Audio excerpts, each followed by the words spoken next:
Hello and welcome to Bergkamp Wonderland. Tonight I'll be your host, and my name's Jason as it happens. Gimli can't be here tonight, he's taking a little bit of a break. He's sunning himself in lovely Merthyr. God knows what he's up to. Probably pills, thrills and belly aches. You know, he's mad.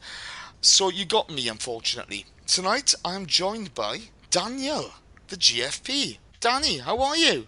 I'm very good. It seems ages since we spoke where you went on and on and on about the same thing for an hour. But we got it sorted in the end, didn't we?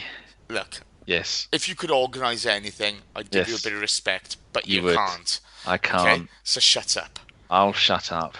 Okay, next we have the Right Reverend Raj Patel, man of the cloth, our link with God. Raj, how are you? Evening, Jason. Evening, everyone. How are you? Very well. All the better for seeing you. Did you know that the world record for the number of pizza toppings is 27? And the other thing I learnt on tour in Ireland last week was the longest piss ever was 508 seconds. Was that yours? That's how bored we get on the bus. So there you go. Jesus. 508. 8.5 minutes, that is. Are you having an attempt at that record? Everything good with everyone? Yeah, it's all tidy, to be fair. That's thrown you, hasn't it? It has, actually. Pizza top. I thought you did 30 pizza toppings ago. I'm going to do 28 next week. I'll tell you that now. Oh, God help. Oh, I dread to think. Okay, on to our next guest. Oh, God, he's infecting Canada with his Aussiness. It's Dom. I'm trying to think of some fun facts for you now. Raj has stepped. I think, what have we got? Giraffes have the same amount of neck bones as a human. Really? Elephants are the only land mammals that can't jump. So there you go. If you're ever in a quiz night somewhere, me and Raj have got you covered. Sweet. And a camel has 4 knees. Well, it's got 4 legs. It would have 4 knees. No. Most animals have elbows and knees. They have 4 knees. Really? Yep, I'm sure that's a fact. If not, I made it up. Sue me, Boaty McBoatface.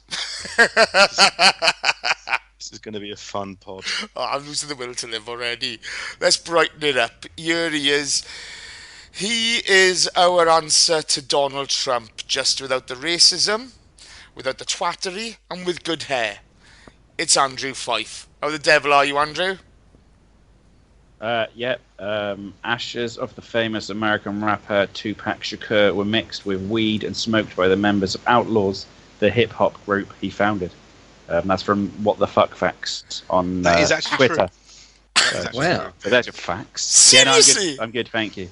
I'm dialing in from my office tonight as I had to go to the gym, as I'm slightly offended. I heard Chris and Steve last week refer to me as somewhere between a midway point between a unit and a fat fuck. So, so I'm taking criticisms from fucking Wallace and Gromit. And, I had to get down there, but I'm all good. I'm good, and I'm glad. Sorry to keep the gents waiting for me tonight. It's not a problem, mate. You're worth waiting for. Which one's Wallace and which one's Gromit? I don't think I need to spell that one out. I don't think you do. Okay, guys. So let's get straight with it. We're not doing Lone Watch tonight because it bores the tits off me. There's not enough knees and elbows in it. Oh, I think knees go forwards, elbows go backwards, so you go and figure out the animals for yourself. seriously. There you go. Seriously. Are you doing this to me now? I know. I'll shut up. Screw my life, honestly. Okay, so on Saturday we played Middlesbrough. Bit of a difficult one. Mr. Fife, what were your thoughts on it? Yeah, no, it was one of those typical Arsenal games. We've gone into it. We know, obviously, we've come back. We've had we had 2 good wins on the bounce, and it was one of those. So again, it was just a typical, mid-season Arsenal performance. Unfortunately, we've gone in there having smashed Ludogorets at 6-0, and then the week before, we came out with 3 solid points against Swansea, but it was a far from convincing performance from the boys. I think if you look at the team in general, we weren't connecting. We certainly weren't attacking. We weren't attacking Middlesbrough with the kind of flair that we've shown in recent months. We weren't attacking with the sort of Joao Viva that we used to. Ozil and Alexis weren't linking up. Iwobi wasn't he wasn't really imposing himself in the game, and Theo wasn't playing to his usual standards. I thought Middlesbrough, to all intents and purposes, could have and should have been 2 or 3-1 up in the first half, which is a credit to how they play. There's a lot of fans out there saying that they parked the bus, but if you look at the game overall, they probably had the better chances than us, and we weren't lucky to come away with a draw, I'd say, but it certainly wasn't a convincing performance. I think Mustafi and Koscielny were caught out a couple of times. Nacho Monreal again had a terrible game by his standards. I'm not sure if him and Iwobi just aren't linking up that well, but we're really starting to see that side being exposed by the opposition.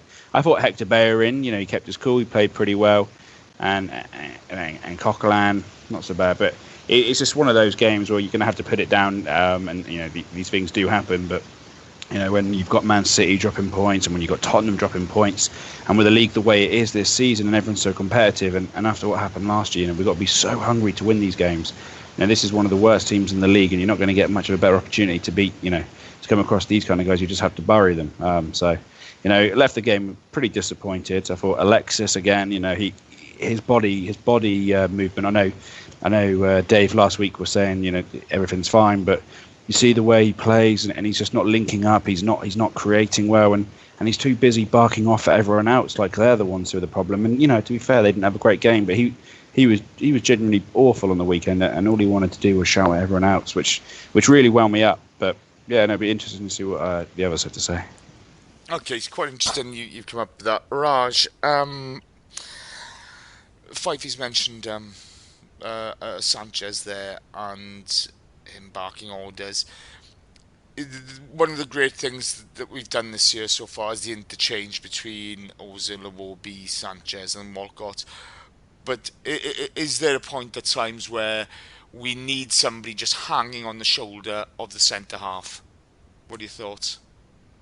I would forgive Sanchez more often than not, but I think Andrew was right on Saturday that he was probably getting on everyone's tits by the way he was demanding so much more from everyone else. I just think they all looked a bit tired, and Middlesbrough just thoroughly deserved that point. I'm disappointed that we didn't win the game, but these things happen, and we're in the middle of a good run at the moment, so I'm not going to complain too much about the result.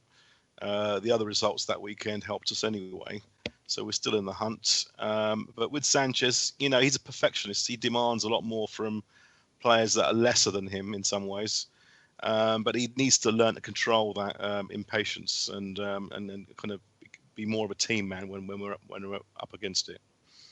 Okay, you say he's a perfectionist. He gives the ball away an awful lot for a perfectionist, and I respect the fact he tries things, and he's one of our star performers. Let's make no bones about it. But Dom, sometimes I think he wants to win the game on his own without involving anyone else, and that's where some fans can get frustrated that he'll give the ball away and stuff. But he wants the ball. He wants to keep the ball. And there have been times, even in that Swansea game when we were all there with Jeff and everyone, he did give the ball away when he should have passed and stuff. And I think that's one thing that he needs to look at. Well, not himself actually. The coaching staff need to tell him now. He seems like quite a stubborn character in terms of he wants to play in every single game possible. And I think Arsene Wenger and the coaching staff have to kind of get him to wind his neck in a little bit and tell him it's a long season. We've got 50, 55 games to play this season, so you might need to take a break every now and again. And you might need to kind of relax a bit more as well while he's playing.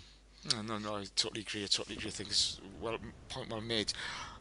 Dom, Andrew also brought up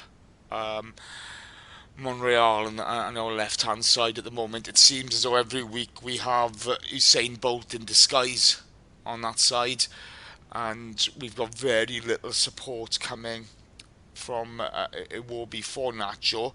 He seems to be left out there all on his own, and we don't even have a defensive midfielder slotting in to the back four to help him cover. What are your thoughts on it?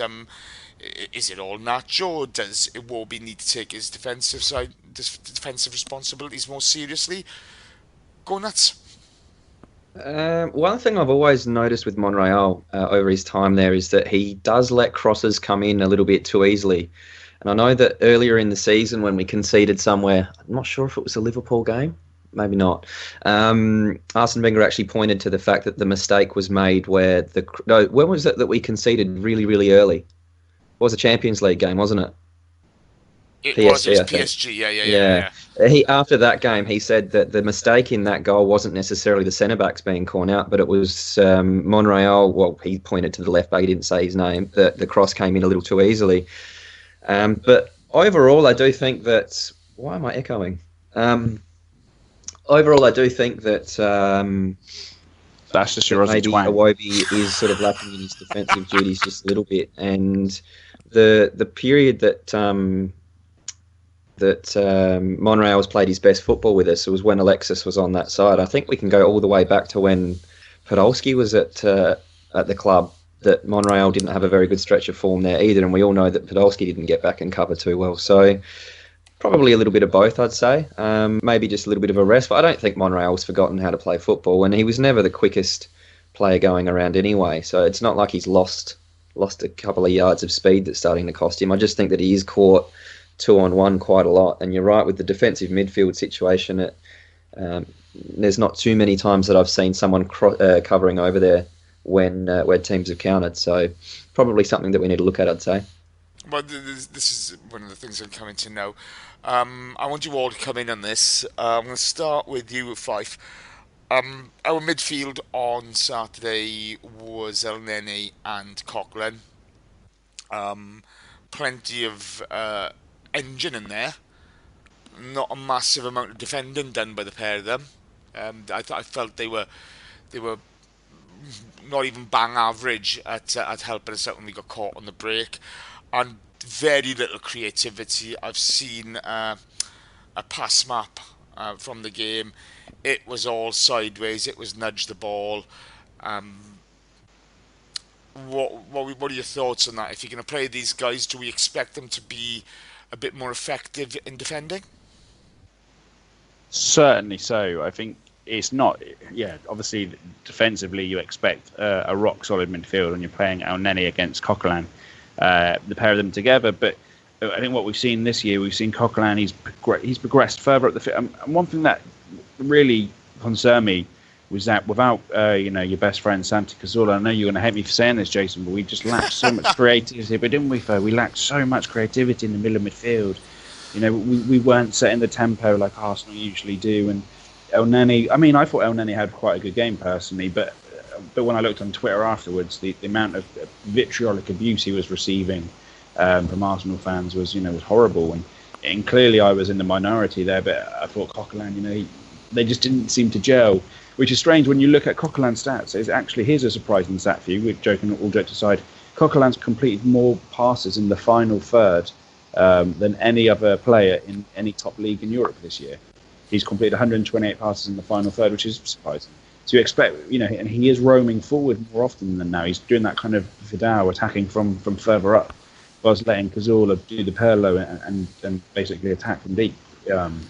Okay. So I was expecting more, but I'm also expecting more, and one for Dom actually, coming back onto that point, if you're looking at midfield and energy and what they give us, and I don't want to coat him off because I know he's only young, but with a Iwobi, for example, what I don't get is, how is a guy who's 19, 20 always knackered after 50 minutes?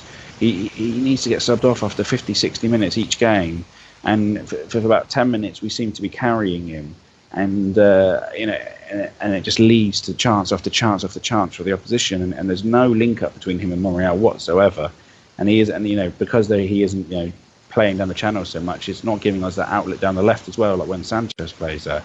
So that's something that concerns me as well in the middle. Okay, I'll come back to Dom on the Iwobi in a bit, but we're talking about Coughlin and more passes in the final third than anyone else. Raj, how effective do you think those passes have been? Because we kind of know El Nene is neat and tidy. All this thing of him being a world class player, he's not. He's very effective. He's neat. He's tidy. He's up and down. But surely playing Coughlin in the top third of the pitch it's a bit of a waste of time. What are your thoughts? It is, but we can't keep. I mean, I'll bring my little subject forward a little bit. We can't keep playing the same players week in, week out, and you've got to give players like El Neni and Gibbs and all that a chance every now and again, because I've got a real worry over at the moment. I mean, I'm very happy with the way things are happening at the club and with the team and the performances over the last 2 or 3 months. But there is a growing worry personally that you know there seems to be a lack of rotation at the club, and you've got to give these other players a chance at the right times. Obviously, I mean, certainly wouldn't play them, for instance, against Tottenham next week. We want our best 11 out there, but when there are certain games where you can do a little bit of rotation, you should do. And I think El Neni is one of those guys that needs to come in and perform, but he can only get better if he gets game time. And at the moment, then a lot of these guys aren't getting game time. They'll get the League Cup, but that's not really. I mean, we're playing a lot of our youngsters then as well. So Arsene Wenger's got to come up with some sort of play. He seems to be reluctant to rotate at the moment. I think that in the next few weeks we'll start hearing of red zones and all that, which Arsene Wenger comes up with every now and again. Dom, what do you reckon? I mean, are we overplaying the players at the moment? Do we need to start relying on the bench a bit more and giving people like Gibbs and El Neni more of a chance? I think so. I think there's been a couple of times that we've been comfortably ahead in some games recently where we could have taken certain players off a little earlier rather than waiting for that 70-minute rule that he seems to always sort of, be a little bit obsessed with at times. But that is the advantage of having a big squad that we have now, is that you don't need to either rush players back from injury, and that we should be able to rotate that little bit more. So if somebody's feeling a little bit tired or fatigued, that they don't need to be forced out there to play at the moment, because we do have depth in pretty much every position at the minute. So there's definitely a few players, even Monreal at times, you would think maybe it would have been better to have Gibbs in a little earlier in the season, perhaps. I know that Neil said at the very, very start of the season he actually thinks Gibbs will end up being our number one left back by Christmas time. So if things keep progressing the way they are, that could happen, but he's not going to be able to take that opportunity unless he gets on the pitch in the first place. So there's definitely a little bit at the moment that I'm looking around wondering when, like Santi Cazorla is a good example. He copped a knock, but there's only so many minutes that a 32-year-old midget can play in the centre of the midfield in the Premier League before he's going to start getting muscle injuries and things like that. And then once you get one, it's very, very difficult to get back up to fitness again. So it's about trying to avoid that in the first place, rather than playing people until they get injured and then trying to fix them again. It's a tricky one, but yeah, I definitely agree there needs to be a little bit more rotation in certain areas of the pitch, like your wide areas and your midfield. Okay. And Fife has asked a question about Iwobi's fitness. He does look shattered after 50 minutes. Go. Yeah, look, generally you will have the younger kids like that won't have the engines that the older ones do, and that generally comes down to age and pre-season. So your 25, 26, even 30-year-old players have had so many pre-seasons under their belt, they have a much higher base fitness level than someone like Iwobi who will burn out quickly in games and will need to be managed a little differently. And I think you'll see that a lot of the time with the younger kids like him, is that they will struggle to get through game week after week after week. They'll recover well, but it's just that they just don't have the engine yet. They don't have that base level of fitness. So it's not all that uncommon, but maybe that even so, suggests that potentially we should be rotating him a little bit more with other options. I know Lucas has been sitting on the bench and he could have been used a little bit more perhaps. Okay. Right. So, Raj, I'm going to come back to you on this. Santi Cazorla, against Burnley, we had him. We didn't create an awful lot. A very similar game against Borough. We created much the same. We had the same sort of opportunities this time. Unfortunately, Koscielny sort of the ball's just behind him, so he can get an effort on goal. Are we missing? Bearing in mind, it's only been one proper game. He wouldn't have played against Reading. The question's been asked: are we missing Santi? I think the answer is yes. I think he brings a lot of creativity to the team, and a lot of players around him thrive off what he does on the pitch. I mean, how long is he out for? Does anyone know? No idea. So Dom? he could be out for a while. I mean, Not sure. when we lost Santi last year, that's when it all went a bit tits Yeah, up. it did. I'm hoping that our squad's a lot stronger this year. So Oh, it says here ankle 8 days lost and unknown return date. I mean, could be Just to be fair, we lost Santi and Sanchez on the same day last season as well. And Coquelin the week before. And this is the thing. I mean, against Burnley, he didn't create anything. But the Borough game was very similar. It's only been one game. Surely we had a team on that pitch that should have beaten Middlesbrough. 5? Yeah, I mean, yeah, no, I'm here. I was just muting because Raj told me to. Yeah, no, I mean, we do. Well, it does concern me that we're not the same team without Santi, especially when you look towards the end of the season and his contract's expired. And so I was speaking to some guys in the pub the other night and said, right, so who replaces him? And the short answer was, well, Jack does. But there's no guarantee, that Jack for one's going to come back. There's no guarantee if he does come back, he'll maintain his fitness. What we do need is that someone in midfield who can dictate the play, can dictate the tempo, can take the ball forward if needs be. And that's someone I'm looking to, like someone like Isco, for example. And it does concern me that we're so imbalanced in midfield when he doesn't play. I know we've got plenty of options now. We've got Xhaka to come back, we've got Rambo to come back, but we just don't function as a team so well without him. We don't hold the ball, we don't defend deep enough. It is strange, and I know even without Santi, we should be beating Middlesbrough. I do think it is a bad result, but it's one of those you have to just write off. We've come back from we've got players coming back from international duty only a week earlier. We put out a big performance against Swansea, then 6-0 in the week against Ludogorets. I know it's only Ludogorets, but still, it's another game.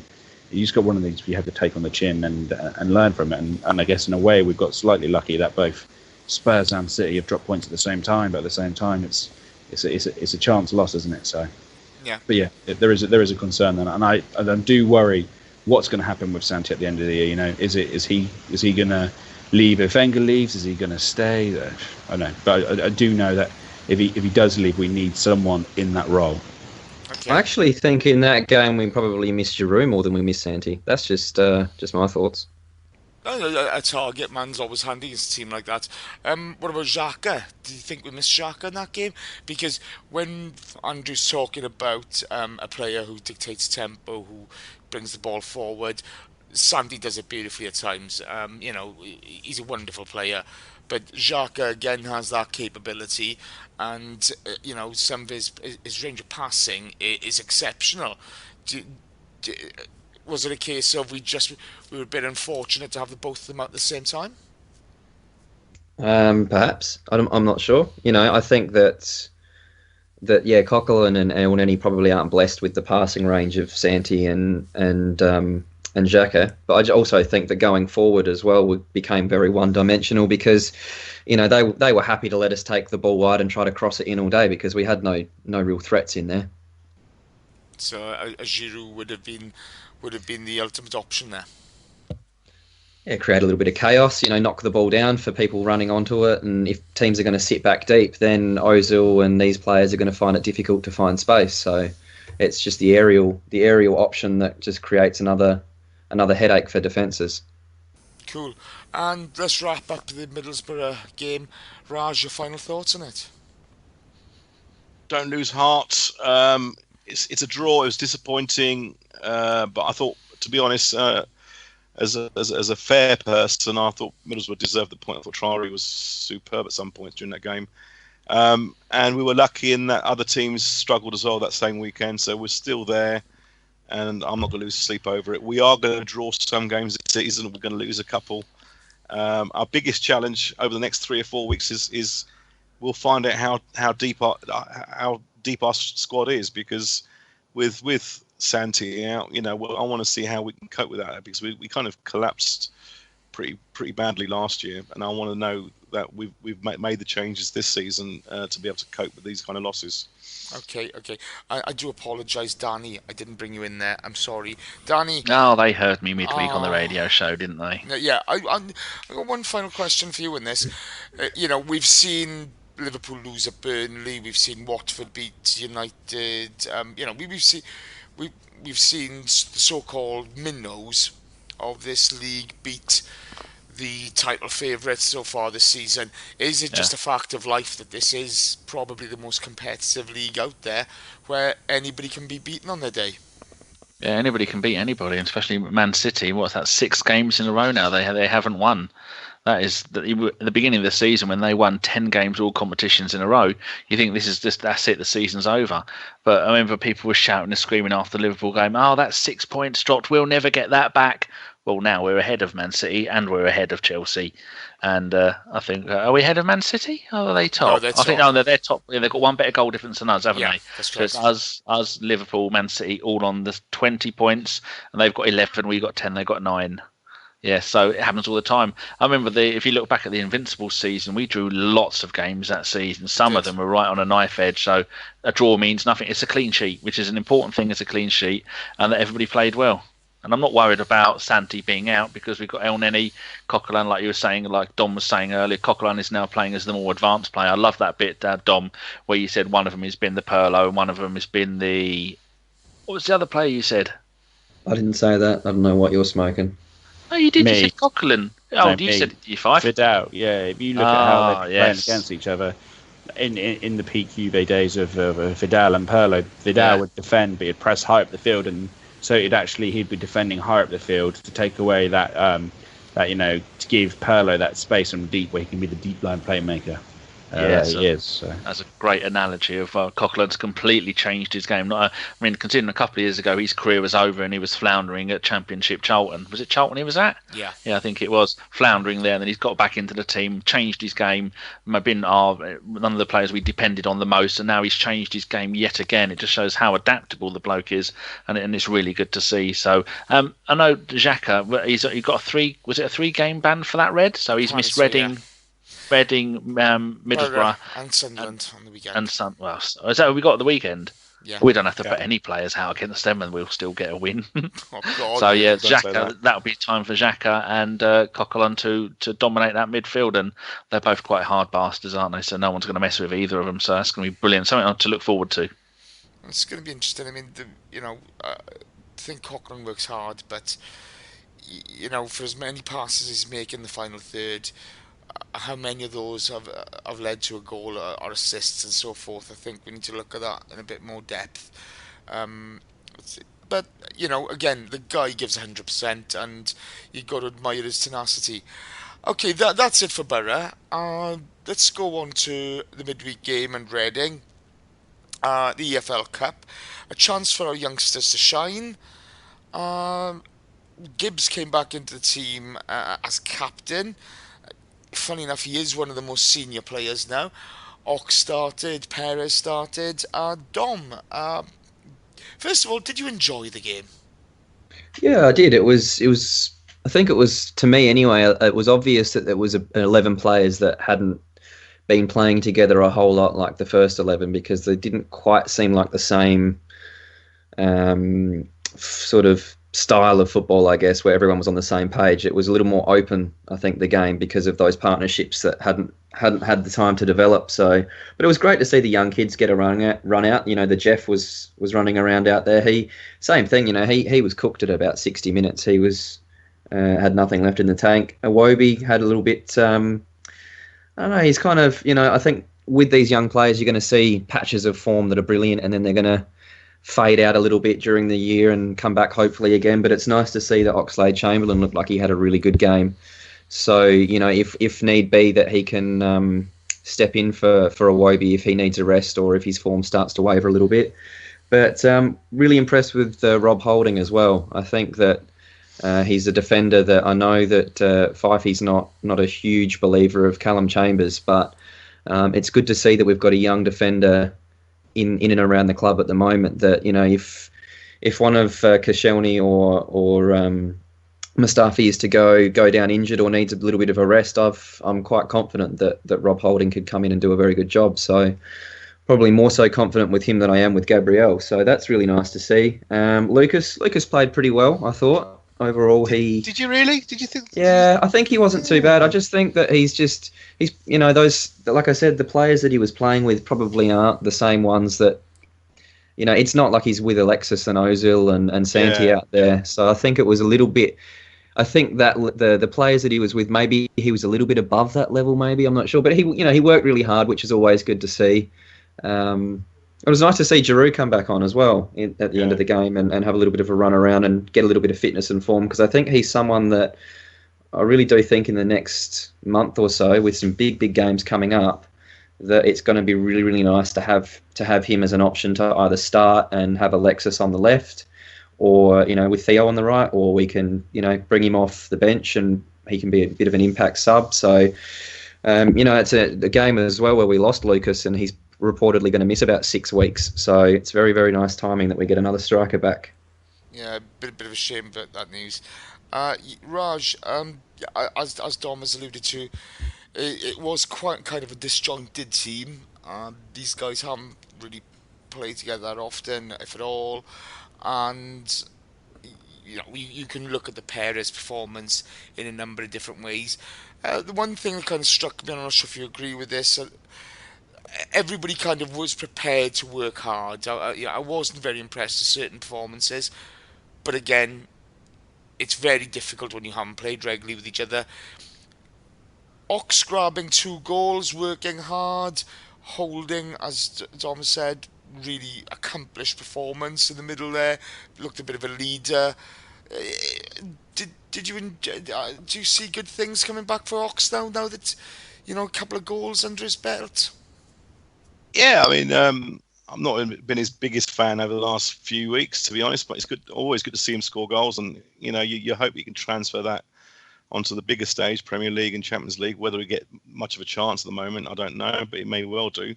I thought it was a decent game. I mean, it's always nice to see the kids play. I thought Jeff on the left, I can't say his surname because it's too embarrassing, Rene Adelaide or whatever, looked very, very, very good. And Maitland-Niles in holding midfield was also good. And, these kids are like 18 and 19 years old. So the future looks great. Zerlam came on, didn't he, in the second half? Yeah. Looked all right. I mean, I was surprised that Dom said that Lucas played well. I thought he was average, to be honest, and a bit sloppy up front. It was nice to see Giroud. I thought he might have started the game because he hadn't seen much game time recently, and Lucas has. But as Dom says, Lucas is now injured for 6 weeks, so we'll probably see more of Giroud over the next month or two.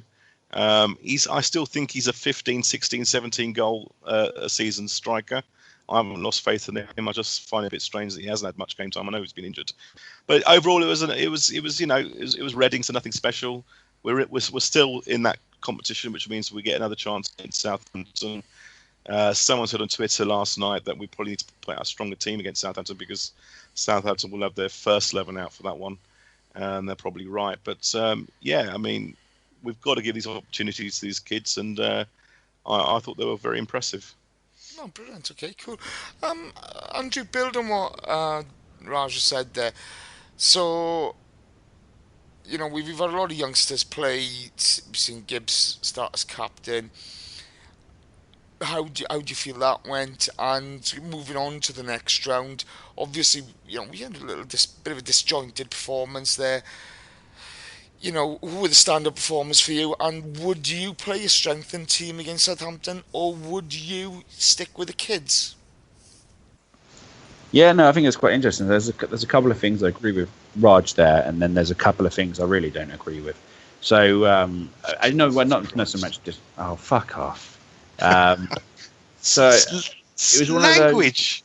Of those. Actually, no, I agree with you on Lucas Perez. I don't think he showed the killer instinct. I mean, when you look at it's only, and I don't mean to sound disrespectful, but it is at the end of the day only Reading, and you expect and want to see Lucas Perez when he's got those 2 chances when he's against the keeper. You want to see him be that clinical player, and in fair play, he looked up and he tried to make the pass, but he really messed up that pass for Chamberlain.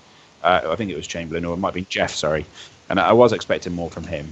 But the one player who I kind of disagree with slightly with Raj, and it's one I've seen. He's really divided. Sorry, Twitter and all the reviews, and that's Maitland-Niles. Now I didn't think he particularly played that well on the night, and there was a few other guys I spoke to after the game in the pub, and I felt his technique let him down. And I'm not going to coat him off. Obviously, let's just remember he's only a very young kid, and I'm only talking about within the context of the game. I have no doubt that he can improve, but I didn't think he had a particularly good game. I think every time I looked up to see the middle of the park, I was trying to see where he was and what he was doing, but he seemed to be hiding in irrelevant areas of the pitch, and I think maybe that's because he's naturally a wide player and he hasn't had that much time playing in the middle.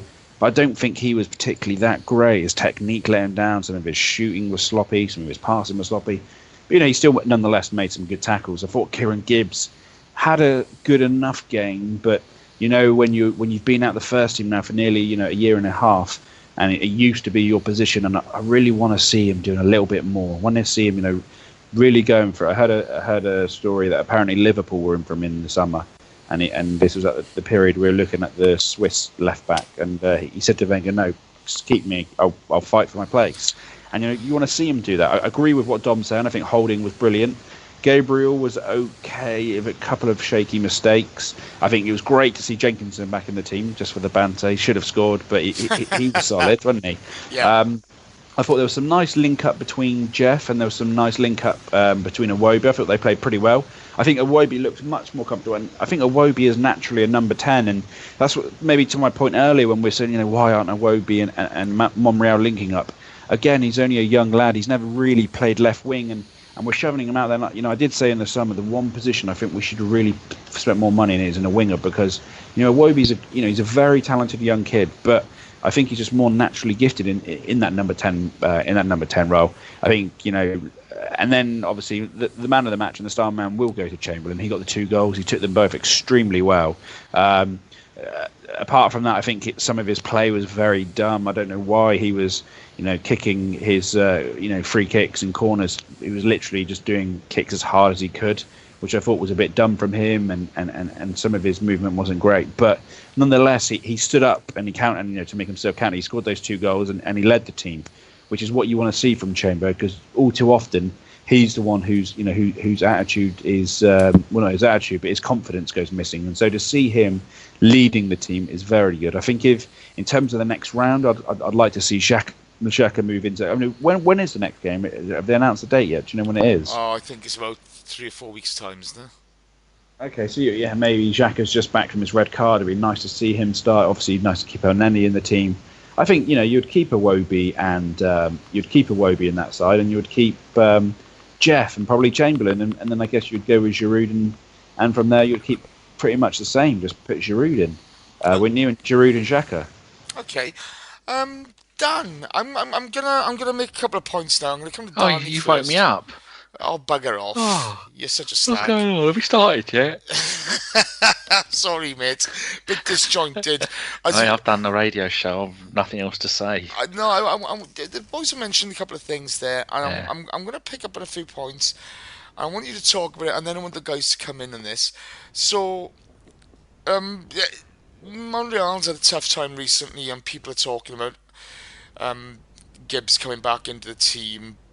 But on the couple of performances we've seen from him recently, even though they've been decent, I haven't really seen the fragility, the mental fragility side of him, and the toughness improved on when he was previously starting. So how the hell is he going to earn his place back? Because surely he has to improve, otherwise he's just going to crumble again. Giroud was about as effective last night. I know he's just come back from injury, and I'm not slating the guy, but there was no difference between Giroud and Perez up top. They were equally as ineffective because the team is disjointed. Are we being harsh on Perez when, to be fair, the guy's work rate was superb, and there wasn't the supply to him. We mentioned Holding. This is the longest question I've ever been asked in my life. Well, yeah, we're just trying to get chats going here. And Holding, it's a bit strange for the kid at centre half to look the more mature player. Discuss. Yes. Well, I think the way that Gibbs is going to get back into the team is the fact that he has pace, and Wenger does like a little bit of pace, but like has been said so many times, you can't play. If you're going to have someone on the left-hand side, left defence, you're going to have someone in front of them who knows a little bit about the game. Now, Iwobi has only ever played 32 games for Arsenal and his career scored 2 goals.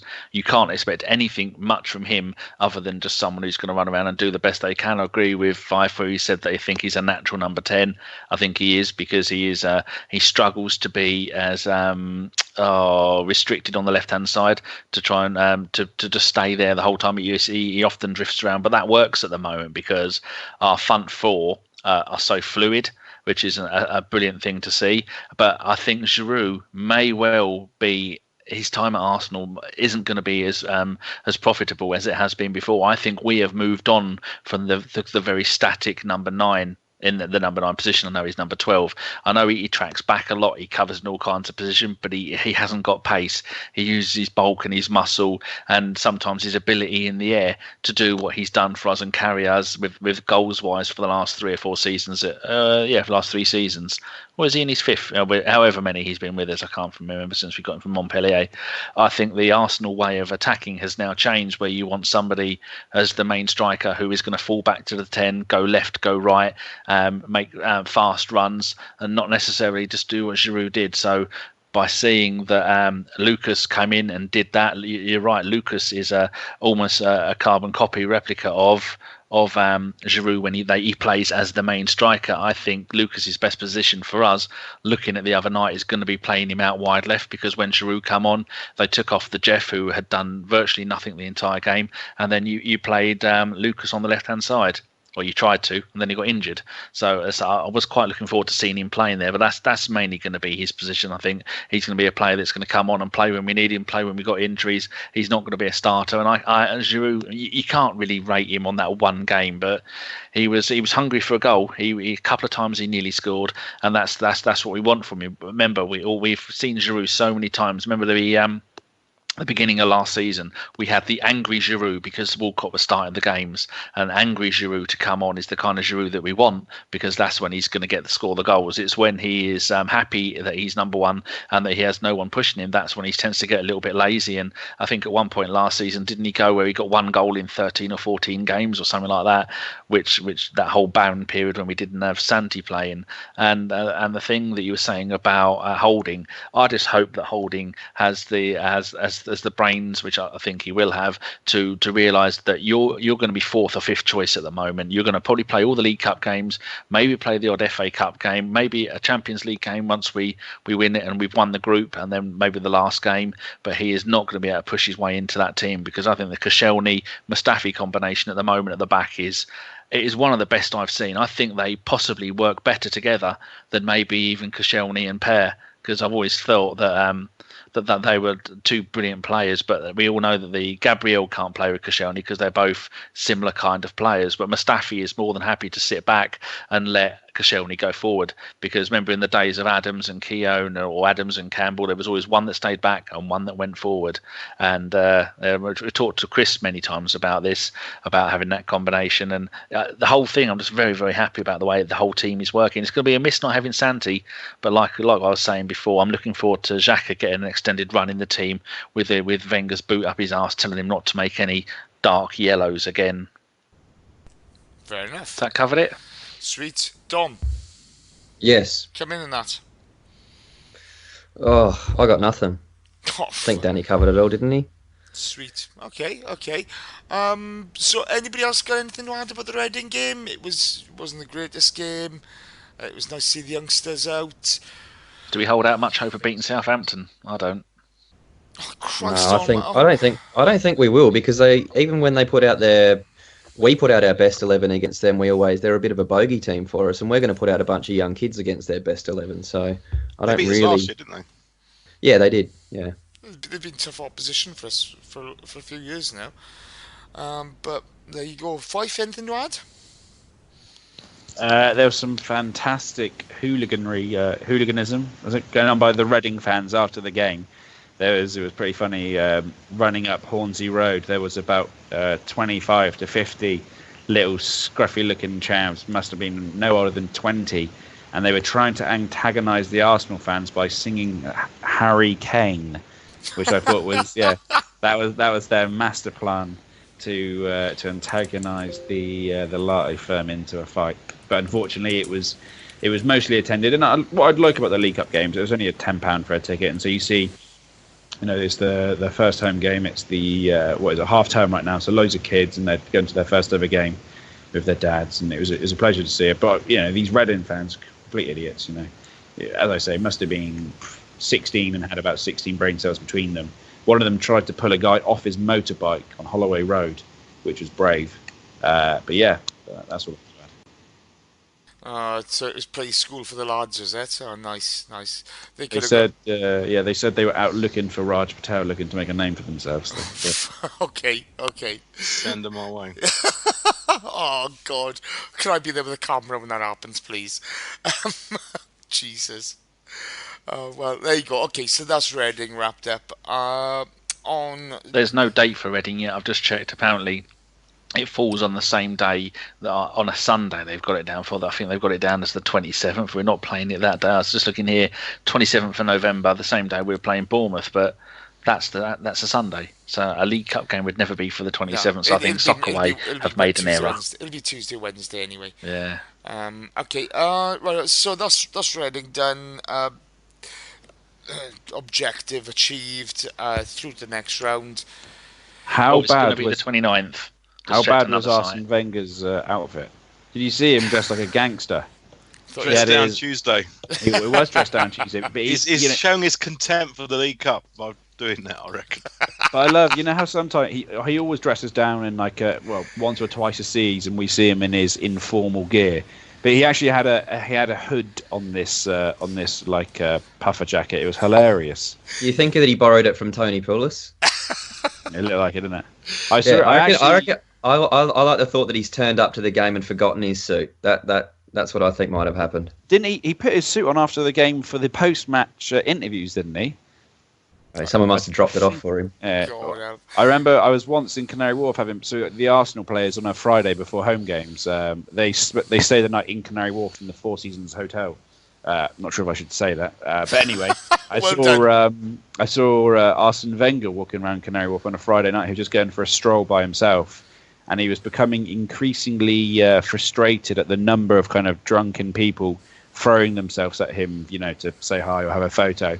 And I just thought to myself, fair enough, I wouldn't be too impressed. But if you don't want to be noticed, don't walk around Canary Wharf in a tracksuit with your initials on. It was brilliant, and he couldn't understand for the life of him why everyone took him there. It was brilliant. To be fair, a Puma attire is not fitting for a man of that age either, is it? It's all a little bit garish for him. Okay. Yeah, you'd find him on Holloway Road later that night selling coke or something. Oh, Jesus. Okay, let's not go there. £5 a bag, is it? In any case, right, let's go to the AGM. Okay, that is held on Tuesday, and again, another one of our merry little troop was in attendance, and I will let him give you a synopsis on it. Andrew Fife, take it away. I was making my annual trip to the Arsenal AGM. This year it was in much better spirit, so I guess just briefly for people who may, but everyone probably does know, the Arsenal AGM, annual general meeting, is where all the shareholders get together once a year, and by public company law they're allowed to say whatever they like to the board about the performance of the company. And it's not really supposed to be about going there to coat off about the team performance, but invariably that happens. And obviously, for those who don't know, last year was horrific. It was at a period where the corporate governance of Arsenal was being questioned heavily. Stan Kroenke had been taking, these mysterious payments of £3 million per year out of the company accounts to pay himself for strategic advisory fees, of which Arsenal refused to elucidate on what that might mean. So in other words, he was just siphoning money and not wanting to pay other people their rightful dividend, seeing as the club don't pay dividends. But this year that's all stopped. There's been a lot of campaigning from various fan groups, and so I think Arsenal have realised that there was just so much negative PR around that, and that they just haven't done that this year. And so what we did see last year was there was so much contempt for and these aren't just your average fans, and no disrespect to the average fans, but these are shareholders. These are people who own at least £16,000 worth of risk in the club.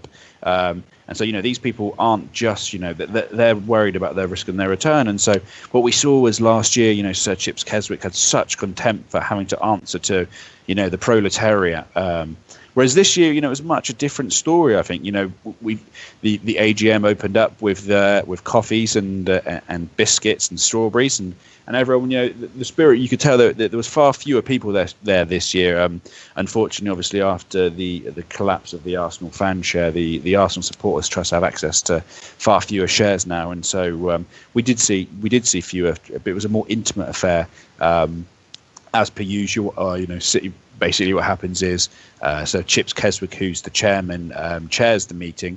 You have your Lord Harris of Peckham on the end, looking, drunk and disorderly, sat with Josh Kroenke, who's Stan's son. You have Richard Miles in the middle, the club secretary, and then to the left you have Stan Kroenke, or Enos Stan Kroenke. You have Arsene Wenger and Ken Fryer, and basically, it wasn't a backslapping, rip-roaring affair by any means, and there were some questions raised. What we did see was Stan Kroenke, for the first ever time, silence. Stan broke his silence, and he gave a 2-minute speech about thanking Arsene for his services and for his 20 years, and he presented him with a montage of every 210 players' face who've ever played for Arsenal. Which was good, and I put the video of that up on my Twitter if anyone wants to see that. I don't think he particularly delivered the best speech in the world, and he wasn't that confident, but that's probably why he stayed silent. I just don't think he's a very good, confident speaker. We saw lots of gratitude, and Chips Keswick certainly made it clear when he was asked, about the future of Arsene Wenger. He said, he said in no uncertain terms that the club definitely want Wenger to stay. And, it's only a matter of time before they sit down to start to hopefully negotiate that with him. I got the impression, though, and I was sat with FK, who obviously, a friend of the pod, FK, and a former servant of the pod, Wenger's biggest fan. And I turned to him and we both basically said to each other, this is Wenger saying goodbye.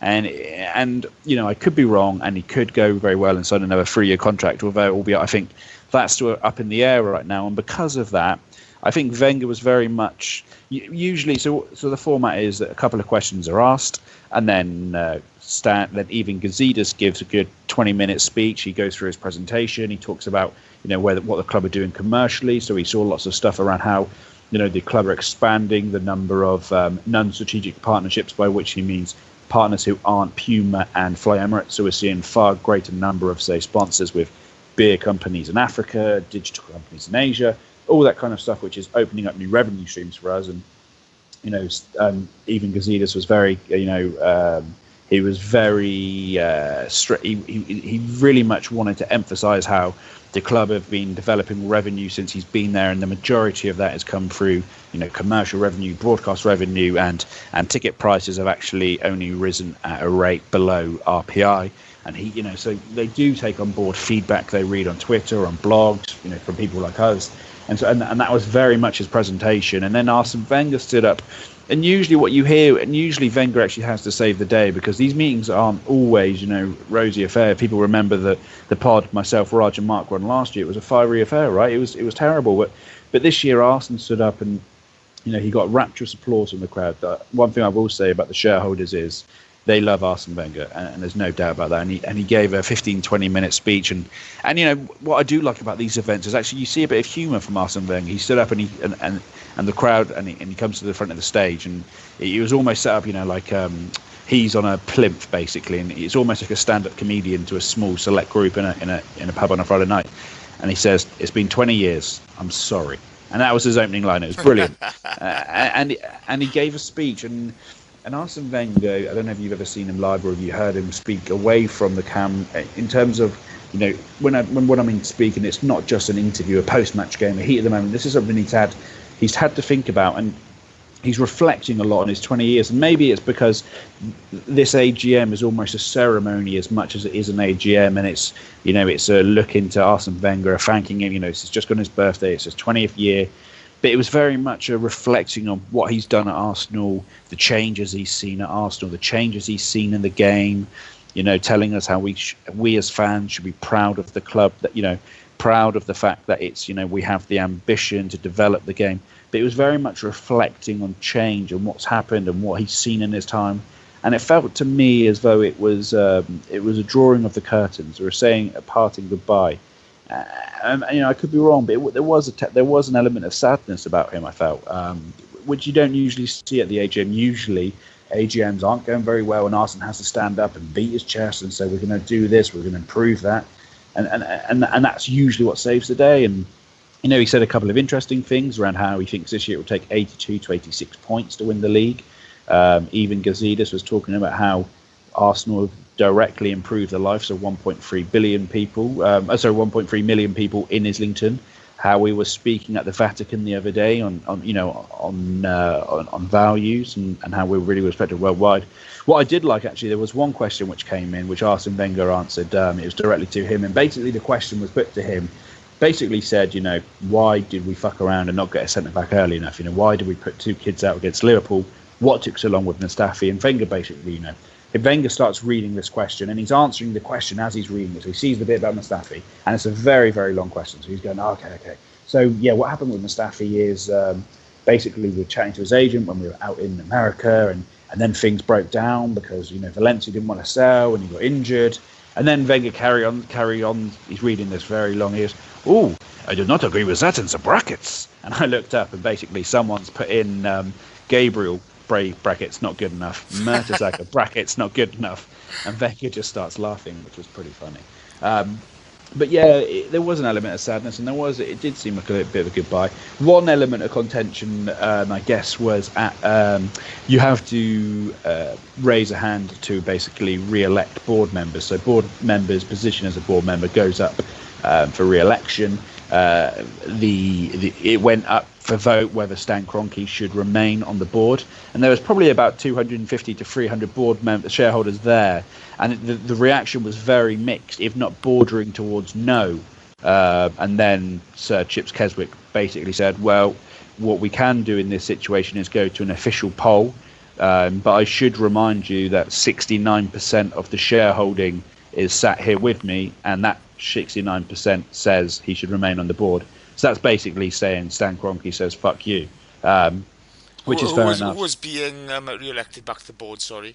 Stan Kroenke. So Stan Kroenke, right. Yeah, it was basically a vote whether we should get Stan off the board, and a lot of people said yes, but because he owns 69%, he's basically saying, what the fuck are you going to do? I own 60%, go fuck yourself. And then afterwards, Arsene Wenger, as he always does, he stays and he's talking to people. He'll stay around for as long as it takes. He'll chat to people. FK sprinted up there, and it was hilarious.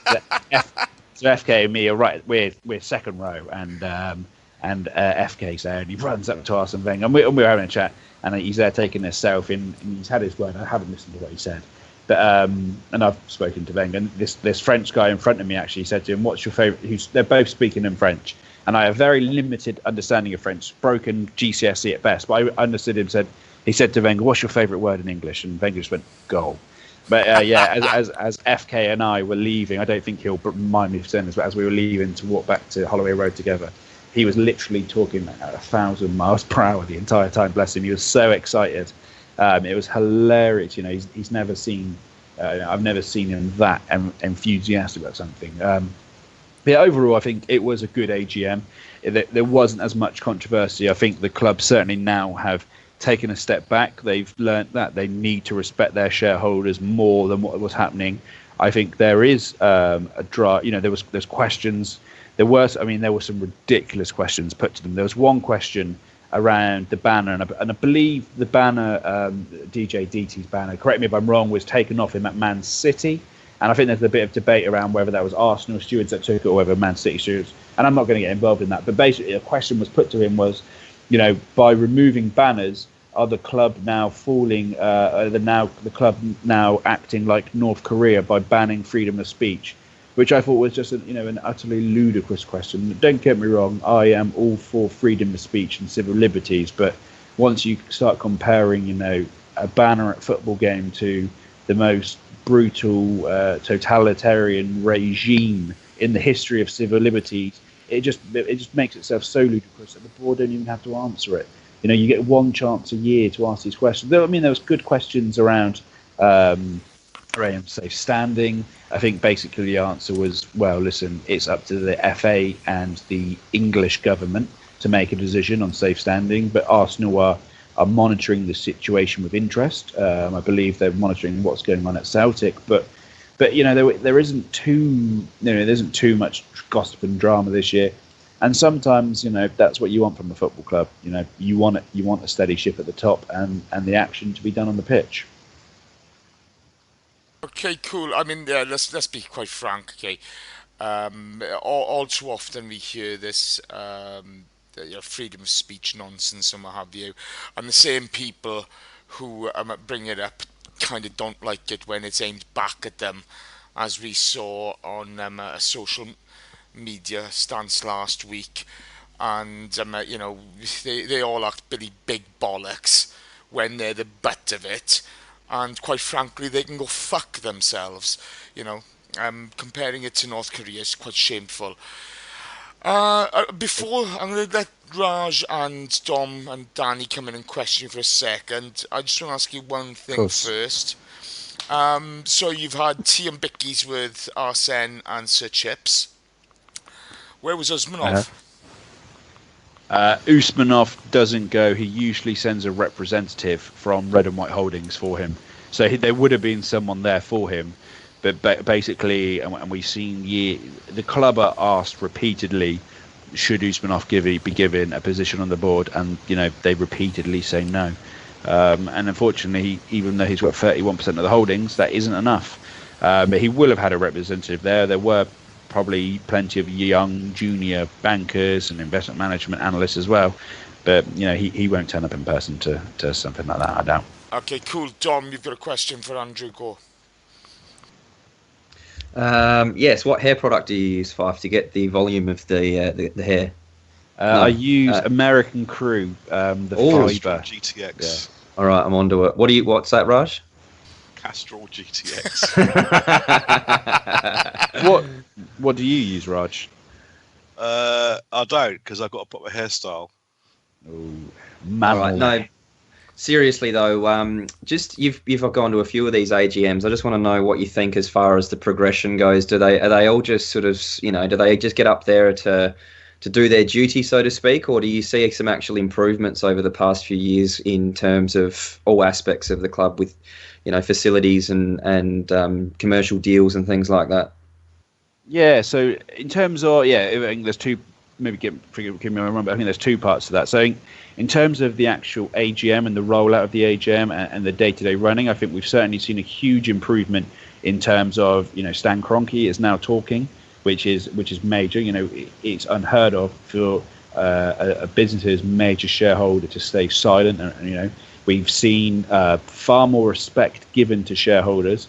We're seeing, last year it was, before we've seen, Peter Hillwood, bless him, say, thank you for your interest in our affairs. Last year we saw Chips Keswick basically, act like the Eton schoolmaster with a load of plebeian kids running around. But now there seems to be a genuine dialogue. There seems to be two-way dialogue. There's far more respect for the questions that come in. I think they don't try and just batter them off like they do before with spin. I mean, there is obviously an element of spin, but there is, far more engagement. I think they've certainly they took a huge battering in the press last year after what was an epic joke. And we are seeing more engagement. We are seeing things like Stan talking. We are seeing, more level of respect coming out of the club. And it's not just about, you should respect us because we're the fans. It's not that. These aren't just, as I said before, they're not just fans. They're people with lots of money invested into the club. And it shouldn't just be a case of, battering them off. These, you need this money. You need that. You need to raise that capital. It's what helps, with all sorts of financial instruments. But But in terms of what they're actually saying, yes, I think we do still have a long way to go with our commercials. We have seen what Chelsea have done. We know, in recent Chelsea have basically ripped up an agreement, and they've now signed a new 60 million quid a year deal with Nike, albeit that's for 15 years, which I don't think is particularly good. Man U have got 75 million. I think that's a bit more dependent on Champions League, whereas we only make 30 million from Puma. That said, though, that was a huge step forward from the 7.5 million we were making from Nike, and that's only a 5-year contract, so it's only got 2.5 years to go. And you'd like to think that we are going to be, putting into place now, the lobbying to renegotiate that to a market rate. That was a question that was raised to Stan, and certainly he did say, listen, he is very confident about the renewals with Fly Emirates and with Puma, or albeit some other provider or vendor might move into take that position. There does seem to be a huge expansion of our commercial partnerships. I do think there is more to be doing, and we do see the pulling power of Madrid and Barcelona, and they do have major sponsors. We are increasing the number of sponsors. If you'd like to see a few major ones, I know Man U have had their sponsors on their training kits and all that kind of stuff, and I think that's something to come. But we are moving in the right direction. The club did spend a lot of time as well to make us understand just the amount of effort they're doing in helping refugees and helping the crisis in Syria, in Iraq, all over Africa, the lives they're touching. So there's lots to be proud of about the club. What they're doing, the money they're raising, the money which they give, and there was a fantastic presentation by Ivan. I think we are very lucky to have Ivan Gilhidis as our CEO. He is taking us forward in the right direction, and I think the club as well are improving in the infrastructure, in their human capital. So there is improvements being made to HR, to legal. It's not just they were keen to stress. We're no longer a club where Arsene Wenger decides the diet of the goalkeeper, and that was a direct quote by Gazidis, and that is true. We are making huge. We are employing the right people, and we are progressing. Okay, Raj, any questions? Raj? No. Okay. Danny, any questions for Andrew? No, it's been very good. I must apologise about his hissing, but as people can tell, the hissing is coming in and going out, and we've got no idea what's going on, so we're going to get him a new headset. Just for the listeners, Andrew's been good enough to stay on at work tonight. He's still at work. And He's still at Burger King. That's how much effort he puts into it. He does. We're letting him away with it. Okay. Yeah, so fuck off, Raj.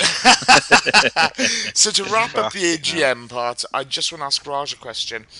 You're somebody who's been involved in. I did have a question for Fife. Go on. What biscuits were they? Oh, fuck off now, Danny. Cookies. It was mostly cookies, and they even put up little. They cut strawberries in half and put them on top this year, which I thought was a nice little touch. That can fuck off. Oh, fuck off. Right, okay, great. Oh, Jesus wept. Right, we've got a running order to go here, guys, you bastards.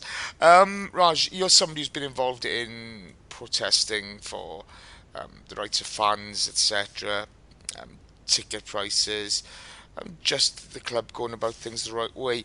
How do you feel about the way the AGMs have gone and the way the club has conducted itself in the last year? Have you got any thoughts on all this? I think the clubs, you got to accept the clubs addressing certain things, and therefore they had an easier ride this year, which is fine as far as I'm concerned. If they're making the effort, and sometimes change doesn't happen overnight, it takes a long time. It takes a year, 2 years, whatever. But if you see signs of improvement, then I don't think it's right to keep having a go at them. So yeah, they had a relatively easy AGM from what I hear this year, which is fine because things are going, starting to go in the right direction. There's still a lot can be done, but if they're making the effort, then you can't criticise them as much as they have been criticised over the last few years. Okay, cool. And obviously you have certain views in Arsene Wenger. You've always been respectful towards him. You've always been quite straightforward. Whether this is the long goodbye or whether it's a time of reflection, how do you kind of feel about that? I don't have any feelings whatsoever about that. I mean, I'll give him his dues for his 20 years at the club. I said that a few weeks ago on this podcast, that whatever I think of him, he is going to leave a legacy at this club. He was an innovator in his time when he first joined.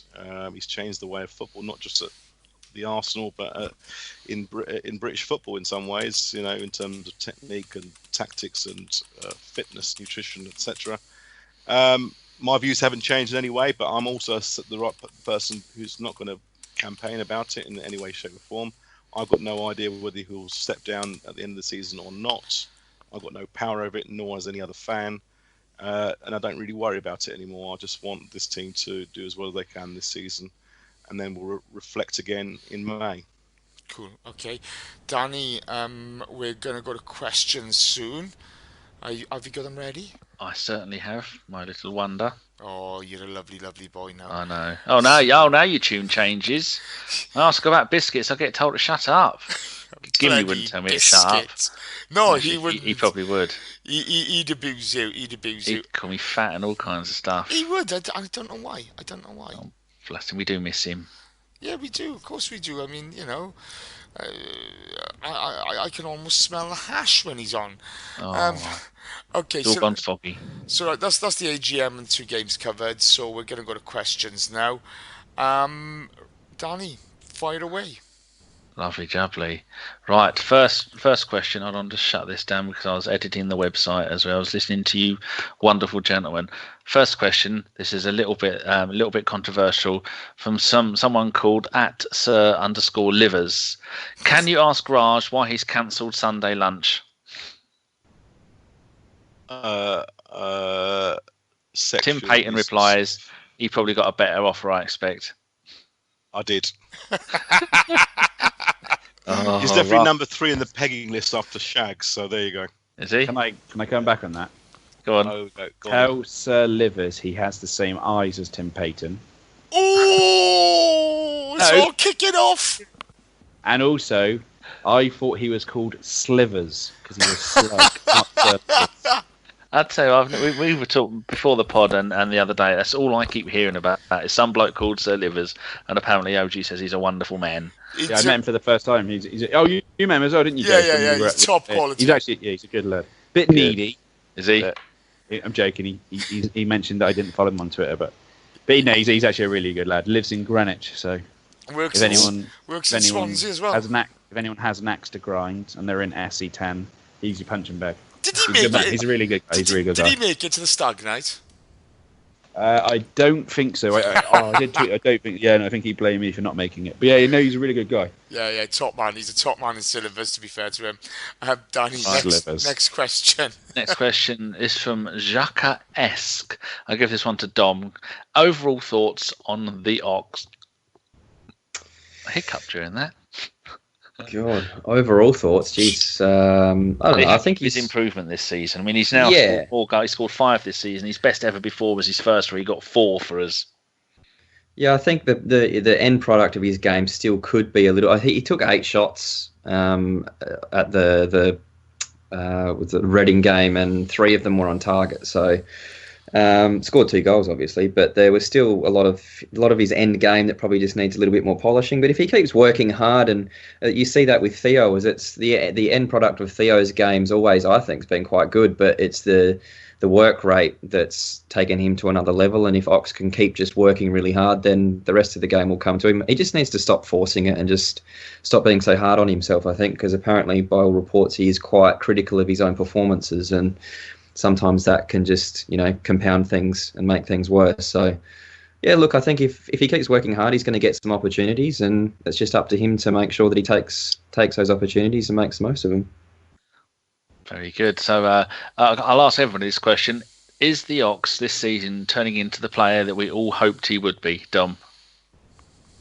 Not just yet. I think it's because I think that he's got the capability to be very, very, very good. I think everybody knows that you see flashes of absolute brilliance with the guy, and it's only because I think quite highly of his potential that I guess people are quite harsh on him. So not just yet. It's only 10 games in, and he's only really sort of come good the last couple of performances that he's had.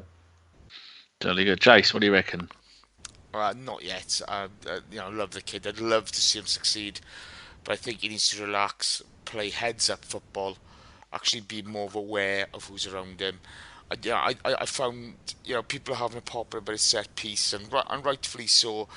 But then people will give kind of Santi or Zillaby on set piece.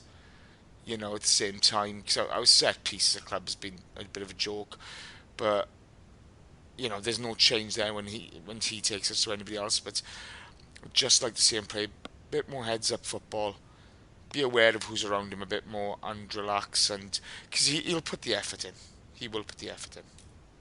Good. Raj, preach. Same as the other two. I'm afraid he's still got to do a lot more to get into the first 11. He's going in the right way, but he's got to work harder. At the same time, he's got to be given more chances to kind of impress everyone. So there's a bit of both really. So Arsenal's got to give him a bit more of a chance, but he's also got to work harder. And finally, FK's bagman, Fife. Yeah, no. By the way, we would all, I think, love to see him succeed. Yes. Oh, yes. He's English, isn't he? And he's brilliant to watch. Right. The next few questions, I'm gonna give one to each of you so we can get through because we've had some really good ones. This is from Bobby Chakraboody. It's not. It's Chakraborty, but Booty sounds better. I'll give this one to you, Jace. Oh no, I won't. I'll give this one to Raj. Are we still missing Santi? Yes. Oh, But as I said earlier on, let's see what the next 3 or 4 weeks happens. We need to be in a position where we don't miss Santi as much. That's the big game changer for us this season. Okay. And he's got a follow-up question. You can have this one, Jace. It won't make you spit your dummy out. Where is Yaya Sanogo? Has he been kidnapped by Adebayor? who? Yeah, precisely. Okay, next question. The only person who sends us questions via email, Brian Johnson. He says, if everyone is fit, what will be your starting 11? Well, I don't think we can. God. We can't Sorry, do Brian. It's every week that same question. Well, people do like to ask that question, but that's not something we can all answer. I think the back five picks itself, doesn't it? And then so does the front four pick itself. Then the only ones that could be in question are the middle two and left midfield, the left winger kind of position. So, Fife, what would you be your midfield two and the Iwobi position? My midfield is Coquelin, Cazorla, Ozil, Walcott on the right and Iwobi on the left. That's my favourite midfield. Iwobi. Anybody disagree with that? Yeah, I would go Ramsey and Xhaka in midfield. same, yeah. Well, Rams Yes. is available this weekend. Hopefully he'll be back. What would you? Are you agreeing with that then, Raj? I'd agree with Fife, but I think somehow Ramsey will get a game on Saturday. I think I'm going to go with Xhaka and Ramsey, but I wouldn't play Iwobi on the left. I think I'd play the Ox on the left, even though he can. He's more of a right-footed player, I think, but it's time to give Iwobi a bit of a rest because he's not scored this season, and we don't, like Raj was saying earlier, we can't just keep playing the same players in the same positions all the time. What? Yeah, sorry to interrupt there. One thing I did notice about the game was Iwobi played the full 90 minutes, which he literally never does. He usually plays for 50 minutes, or 60 minutes to be fair to him, and then he goes off. And when he goes off, he's absolutely shattered. You know, he usually has a very good first half, and then second half he starts misplacing passes, and you can see his tired. He played the full 90 minutes on the weekend. Maybe it's because he played centrally and not on the wing, so there's less potential. I don't know. So there's a guess. Potentially there's less running, but kind of said to me, I don't know. Is that interesting? We've got with the game the early game on Saturday. Is that a sign that maybe Chamberlain's going to start because he didn't play the full game? I'm not sure. There might be something in that, but let's see. And Brian also adds, and can't believe you guys didn't discuss Chamberlain's appearance on Sky, or you're not bothered if he leaves. Anybody got any thoughts on that? Personally, I don't want him to leave. Sorry, What did he say? I'm going to answer that. Couldn't give a monkeys.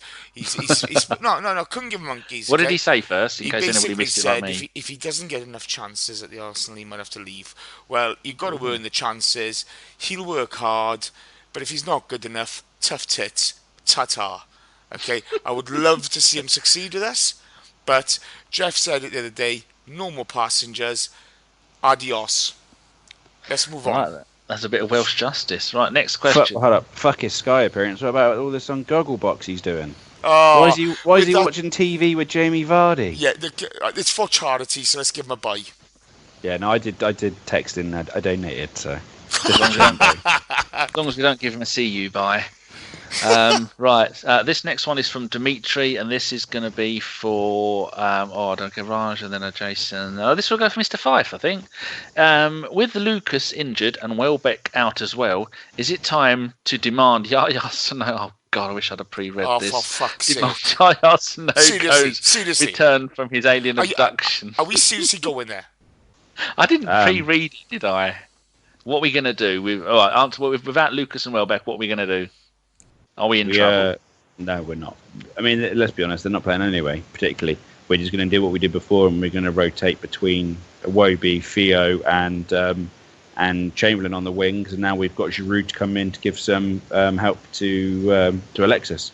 And I do think, Yaya Sanogo and Matthew Debuchy, they're probably off trying to find that girl from The Missing on BBC. Oh, what a series that is! Oh, the first one was brilliant, and this is bewildering. Right, this question is almost like it's been sent in from the gods for Raj from Jay. Now, Jay, don't take this personally. Raj, he wants to know: would you agree to unite with Spurs if there was a London v Manchester match? Fuck off! Are you fucking mad? That is the most fucking stupid question. What, half Tottenham and half Arsenal? And you're expecting Tottenham and Arsenal supporters to go to the same ground, sit in the same end to watch the Manx play? Fuck that. There'd be riots. Actually, that's a great idea. Did this guy see Chelsea West Ham the other day? Didn't we see Chelsea West Ham the other day? I mean, as much as handbags, for fuck's sake. No, I don't like swearing. I've just broken the all-time personal record for swearing on a podcast, but that is an outrageous. That's ridiculous. Is it a one-off game, or is he on about as a permanent thing, or no permanent? You must be mad. No, I'm not agreeing with it. No, Raj, I absolve you of your sins. It was justified. Danny, can you imagine? Can you imagine? Yeah. So we'll put Kane with Alex. Fuck off! No way. And then we'd have to sit with them as well because Man City and Man United would have. To be fair, if it was a combined 11, no Tottenham players would be in it anyway. That is true. That is a very good point, Don. But just the concepts, there'd be some proper fighting. Hugo Lloris would be in it. To be fair. Jesus Christ. All the Man United. If it was held in London, all the Man United fans wouldn't have far to travel, would they, to get to the game? Right, as if by magic, the next question is aimed at Dom, and it's for Dom. Tyler says, do you think Lucas's injury is as bad in terms of the overall squad, considering our current depth? Not at the moment. I think if Giroud was still out and still struggling to get his fitness up, then it could be a little bit of an issue. But I think we'll be all right. I think that going back to the first 11 question all the time, Jace has said it before that the team's a living organism and it's going to change. Your best 11 now is going to be different in a month's time. It's going to be different at the turn of the new year. It's all situational. People are going to come in and out of form. And I think for me, I don't want to put too much emphasis on any of that because I just want to enjoy the 90 minutes. And that's the manager. He gets paid all of that money to worry about best 11s and where's Ramsey going to play and can he squeeze him into the team, et cetera, et cetera. It's not something I get too worried about. But with Lucas, I think it'll be a 6-week, apparently, ligament problem. The one for me is the Santi one. I think if he's going to be out for a good 6 weeks or so, that's going to be the interesting one because we've got some big games coming up that we definitely need someone like him fit and firing for. But Lucas, not so much. I think we should be okay as long as we don't get any more injuries up front. Because I think then we might start to get a little bit thin and the players will start to get a little tired because we'll have a little less in rotation. Jolly good. Matthew Fallon asked, who would we have Saturday, Chamberlain or away? We've already covered that, but I just wanted to say thanks for the question. A young man here called Carl. He's always going underground and he's 16'7". He says, League Cup aside, do you think the lack of rotation could harm us in the future? Why can't Iwobi play for more than 60 minutes? Is it him getting tired or always tactical? And Carl will be coming on, making his podcast debut in a couple of weeks, won't he, Jace? He will. He will indeed. Anybody want to take that? I'll say, well, that's a fantastic question. I think we've answered both questions. Yeah, but I think one of the things, when we talk about rotation, it's difficult because if he changes the team and we lose, he gets slaughtered for changing a winning team. That's just won 6 or 7 in a row. Yeah. But I do agree with what Raj has said. Some early, changing players a bit earlier against Ludogorets. There was no need to have Santi Cazorla on that pitch in the second half. There just wasn't. So, it's difficult, but we've, at 32, if anybody needs a rest, it's him. Okay, this next one is for Mr. Fife. From Yonko Abs, would you offer Santi a new contract or try and replace him with a younger player next summer, in brackets, or preferably a fully fit Jack? I mean, a fully fit Jack is a nice idea, but whether or not that's going to happen, I don't. It stands to be seen. I think we can't take the risk of letting Santi go and then hoping that Jack is going to morph into this player that's going to transform into that role without being injured. We just can't take that risk, unfortunately.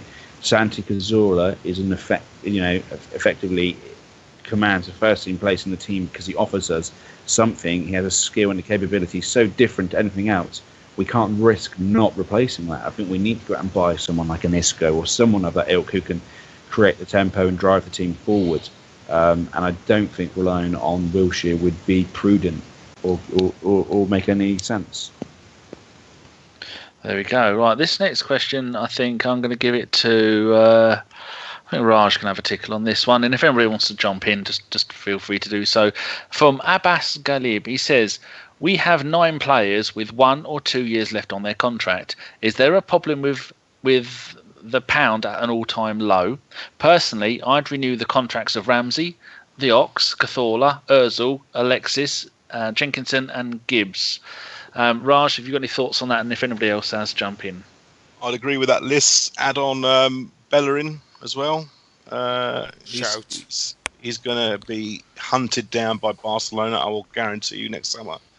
Sooner we tie him up with I know he only signed another contract. A contract last year, but we need to renew it straight away. Ozil and Alexis will only sign a contract depending on what we do this year, I reckon. I don't think if we don't challenge or we drop away and have an average season, I think it'll be very hard for them to sign up again. But you never know. But those 3 definitely, and the rest of the lists that the guy said, not too sure about Jenkinson, but certainly all the others, yeah. I wouldn't worry about currency fluctuations. We've got plenty of cash. Anyone else got any thoughts on that, Dom Fife? No. Let's be honest. They just, I've heard it reported that Ozil's waiting to see what Wenger does. Let's put it to bed. Let's pay them the cash. Let's get it done. There's a list of players who've been mentioned there who are all worth investing in for the future. Let's get it done. Can you imagine if we lost Ozil, Sanchez and Bellerin in the same summer? Oh, God. Just shut the club. No, that's basically we've just taken the biggest step backwards. Yeah, the meltdown would be unbelievable now. Yeah, that would be it for Wenger. It would be deserved. Yeah, no, absolutely. In any case, we've been quite positive tonight. Daniel, let's have the last question. Very last question is from, we had lots of decent questions as usual, people. Thank you very much. From Tom Douglas. If our form continues, when is a good time to start getting excited about a title challenge? Jace, what do you reckon? April. Yeah, it is. Look, I'm excited for every season. I'm enjoying us at the moment. You're just a happy fellow. Well, even Saturday, okay, it was disappointing, but we didn't lose. It wasn't the end of the world. I know results fell kindly for us.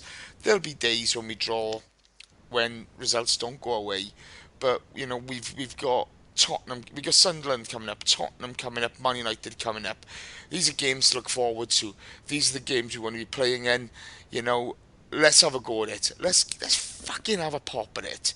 Let's When you really look, do it. our This last season. 4 games of the season: away at Spurs, home to Man United, away at Stoke, at home to Everton. Oh, we'd have won it by then. Fuck it. Tricky stuff. Dom, what do you reckon? Yeah, I'm not somebody that gets too excited too early. The gun doesn't go off in the holster too often over here, Danny. Hey, that's not what's written on the toilet walls. Raj, and then we come to Fife after. Hey, Oh, we're in Australia this summer, aren't we, Dom? Playing away Yeah. at Sydney FC and Western Sydney in July. I'm just looking Yeah, at the fixtures. Who They'll knew?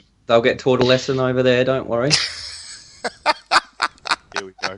Right then, who was it next? Was it Fife next on your It was thoughts? on Raj. When do we? Raj. When do we start celebrating, Raj? With about 3 games to go, when we're 10 points ahead.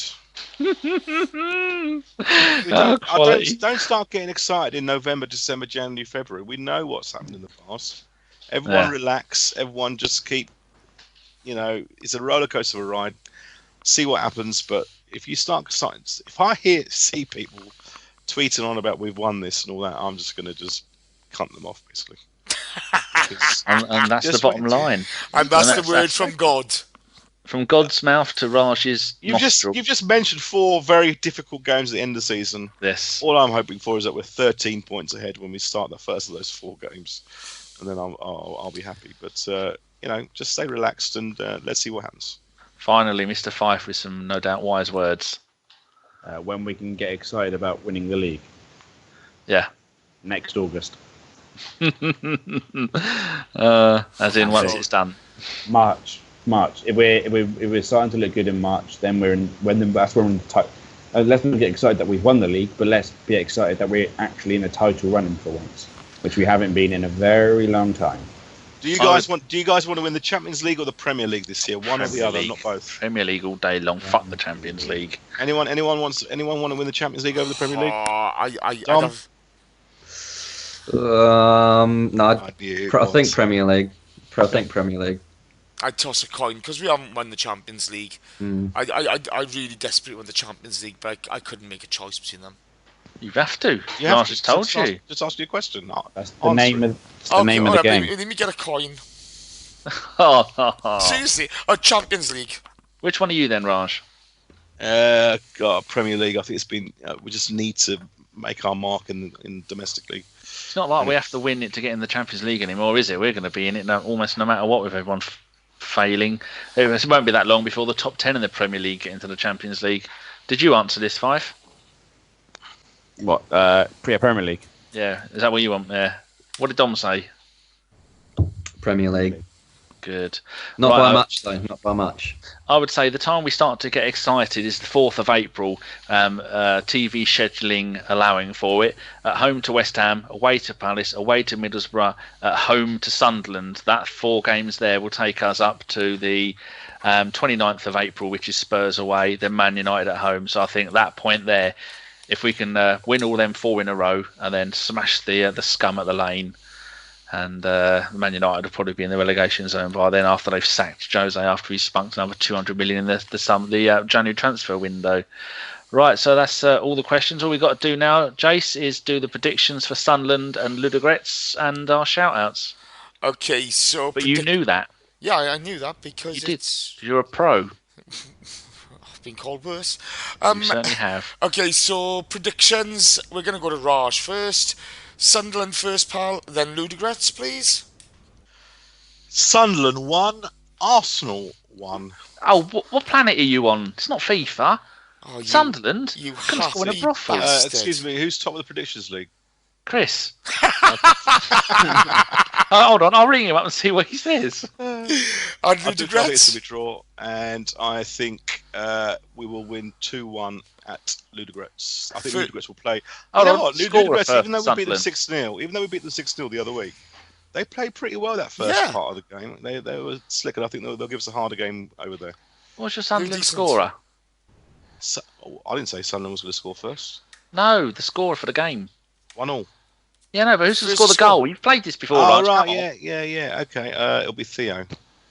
Theo, and your one for Ludogorets was... I'm just It's typing this going down. to be... I'll go for Ozil. And what was the score? 2-1. 2-1 Ozil. Right. 5. Who got some? 2-1 Sanchez. For Sunderland. Yeah. And for Ludogorets? No, I can't remember. Did you say he doesn't know? I think he did. I can't remember. What? Oh, yeah. Sorry, I thought you meant what did I historically? For Ludogorets, it's away, isn't it? Yeah. 3-0 Chamber. Ooh, I like that. Ooh. Dom. Sunderland, I'm going to say it could be a 1-0 to Arsenal, and I think Alexis will score first.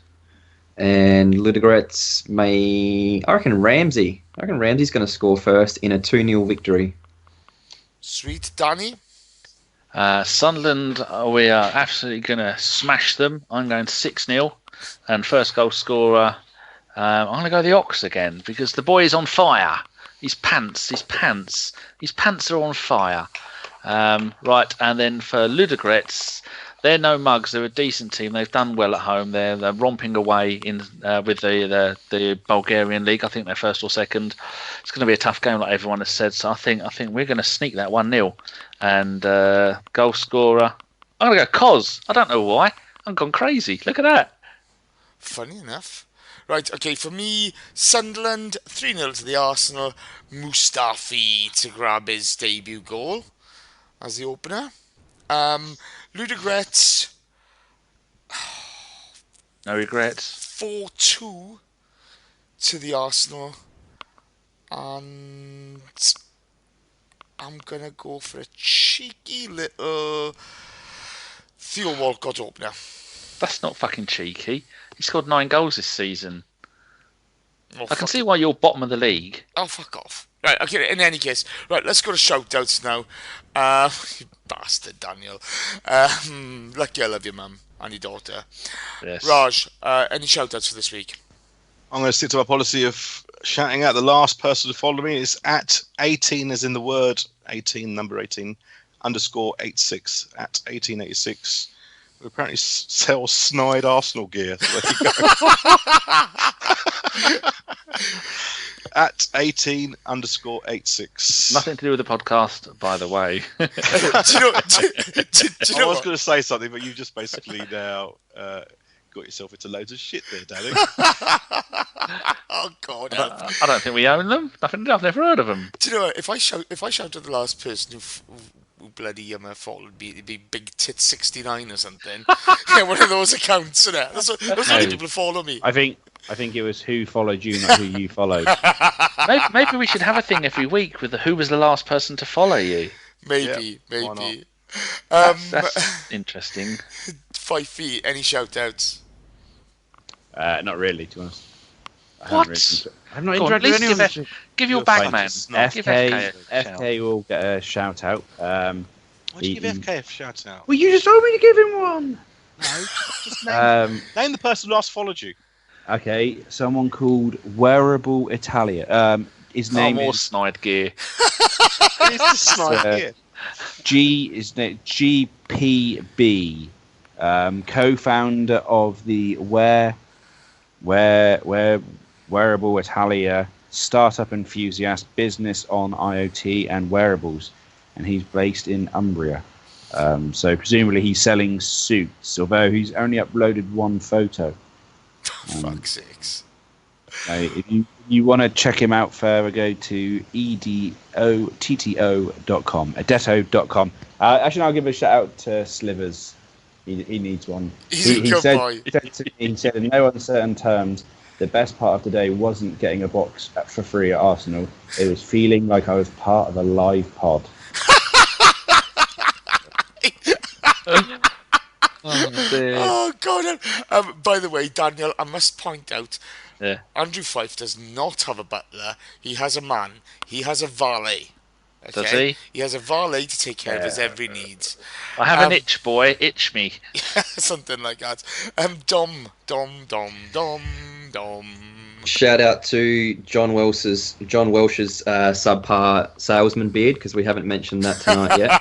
That needs a massive improvement because it is looking horrendous. Is he flogging snide gear as well? Well, he looks like he is. Absolutely looks like a tramp. Snide gear and dodgy snout. That's what he's on. Oh, it's ridiculous. But the last person to follow me, at Ask Rick. Well, the last Arsenal supporter to follow me. I don't even know what some of this other shit is. He's got a picture of him with Thierry Henry. So fair play to the lad. Sweet. Danny? I have, this is odd, I have a love for the film Frozen. Don't hate me.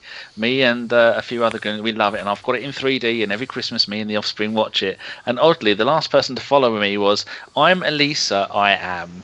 And Elisa, and it's at of ARENDALE. And it says, we are cool. And your location? Why do you care? And I've got to say a quick hello to the people at Gooners in USA, as it sounds, they've been kind enough to ask me on their podcast this Saturday, Sunday, fuck knows when, something to do with, I think it's midnight Saturday, so that could technically be Sunday. Well, it could be Friday, I don't know. So a couple of blokes who do a fantastic pod. It's really funny. I've listened to about the last 4 or 5, and they've only done about 10 or 12.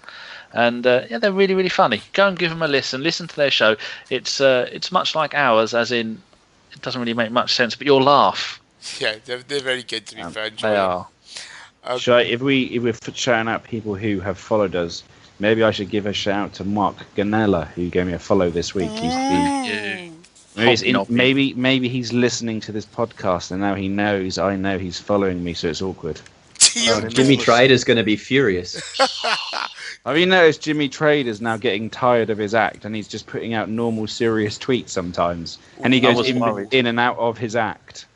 Oh, Jesus. He doesn't get as much traction when he does that. Sorry? Raj? What's that, Raj? I could tell you a few things about Mark Ganella, but I won't. Ooh. Does he do a nice line in Snide Pizzas? No, he's just a twat. I said that about Five's new best mate. Mate, we're BFFs. He's a fucking Reading fan. Ooh. I heard that the head of security at Spurs is an Arsenal fan. Genius. Wasn't Diaby a Spurs fan? He probably still is. Well, they cut his one good leg off and beat him with it. Happy Christmas. Oh, in any case, right, I'm gonna round this fucking nonsense off. I do apologise, listeners. The liver says he's in Wales. Yeah, he works in Swansea. Does he? He's hiding. Yucky da. Oi! Oh, actually, What? no. I'll shoot out to Lucy Gunner, who slivers his friend from the Tollington and sits next to Goonaholic every game. Yeah. Oh. She's really a really friendly girl. She's a lovely We've had girl. a little bit of Twitter interaction this week. Nothing saucy. Have you mentioned The one Lady that's Charlotte will not be happy. We should say hello to David then, as you mentioned him, Mr. Holick, the legend. Oh yeah, Dave dragged us into a Weatherspoons at 11 a.m. the other morning, which just so happened I was coming out of Highbury Station last night about 6:30 on my way home from work, and there was 300 men all looking extremely hard with hoods and hats, and it turned out it was the Chelsea firm had been drinking in that very Weatherspoons all day, getting themselves nice and loose for the West Ham game, and so they were escorted from Highbury with riot police and helicopters all the way to Hackney Wick on the East London line. So appreciate that one, Holick, if you're listening. Okay.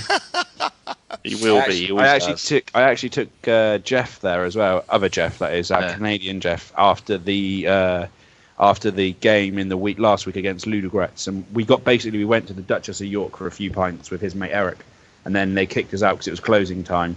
And so we went to Weatherspoons because it was the only place left open. And I made Jeff try pork scratchings for the first time.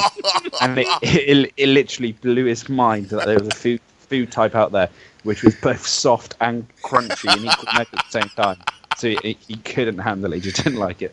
I tried that as well. Sean made me some Marmite on toast, 4 slices. I said, go on, Jeff, have a bit. And I was waving it and going, Jeff, have some Marmite on toast. He was having none of it. He kept going, what's that hula boot? Okay, let's end this. Okay, so shout outs from myself to the one and only Jeff Hollerfriend. It was a pleasure having you over. Also to all the boys, there was Raj here, Fifey, FK, Mr. Hollick, Chris Carpenter. Am I missing somebody? Big Jeff. Yeah, Jeff Arsenal. Yeah, big thank you, Jeff Arsenal, and his brother, who's superb. He sorted the box. Fantastic day. Great to share. Mr. Hollerfriend's trip of a lifetime. It was absolutely smashing. And he snores. No, that's me. I can share that with you. He snores. I heard him snoring. To be fair, we look like lights. Bonkers. Good. And to James Cooper at Jim Coop 247, he tweeted us during the Swansea game. James, it's not going to happen, bro. We're too daft for that sort of thing. But if you recognise anybody, say hello and have a chat. Coop dog. Coop dog. They're all a good bunch of guys. And that's it. So, my thanks to Raj Patel. See you soon. Take care, bro. My thanks to the wonderful Andrew Fife. Cheers, boyo. Thank you, lovely. My thanks to the magnificent Dom Nusk. Oh, thanks for having me. Always a pleasure. By the way, I don't need to say magnificent or wonderful in front of Raj because he just is. Don't use my surname. I don't want people to know. What the fuck are you on about? You're giving everyone else's fucking details. Don't use my surname. I've had it did, changed. I'm just Symbol now. And Get on my with it. thanks to Danny the twat.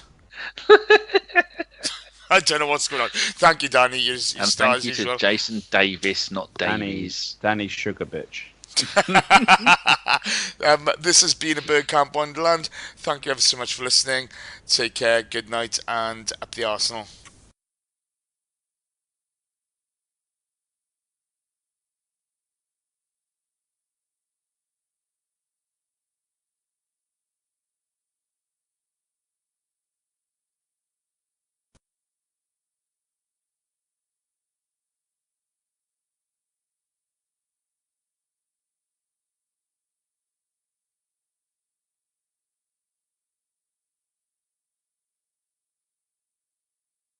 Hello!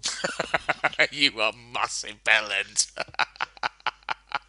That's a wrap. Oh, that's very good. I do like that. The informal ones. Yeah. Enjoy that, boys. Good stuff. Yeah. See you guys.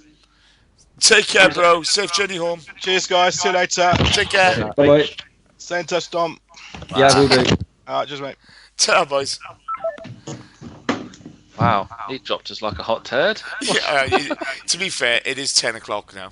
It is. His insulin has dropped massively. He ran out of Ferrero Rochers halfway through that, I He think. did. He's going to have to get a Haagen-Dazs in each hand and a pasta scoop to get his levels back up. Damn right. You okay there, Fifey? Yeah, just packing up. I've got a nice 40-minute commute home to Islington, so...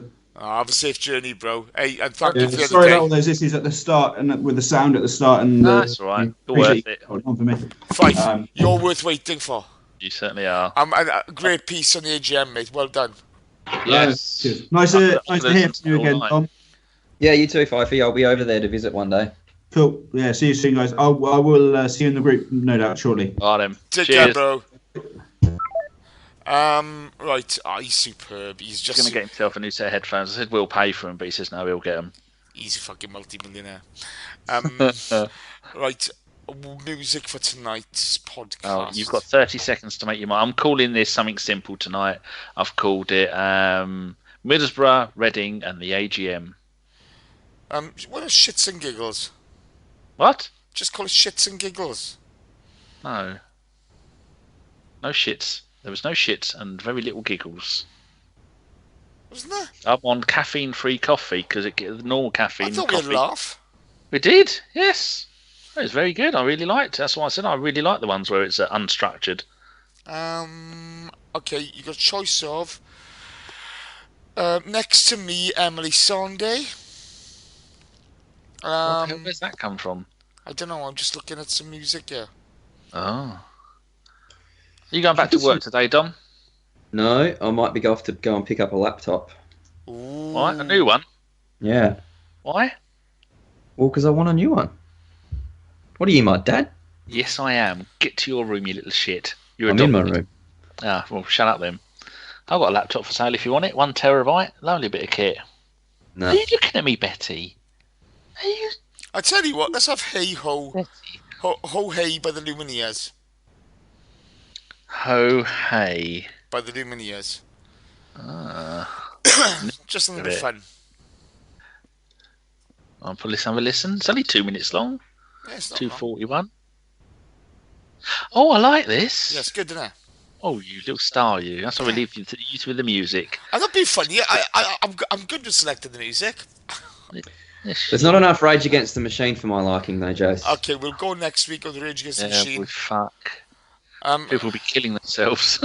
did No, we? they won't. They'll just be fucking hyped up fighting each other. Did we enjoy that, boys? Yeah, that's good. I much Very prefer that way of doing things. So, Dan, sorry about Yeah. the first section, mate. I do apologise. What did you do? I forgot to fucking bring you in early doors. I do I've apologise. done the radio show. It doesn't matter. They've already heard my views. I don't know, but you know, No, I'd much rather hear them lot having a chit chat. Well, No egos here, meow fruit. You know that. I know that, but sorry, pal. Yeah.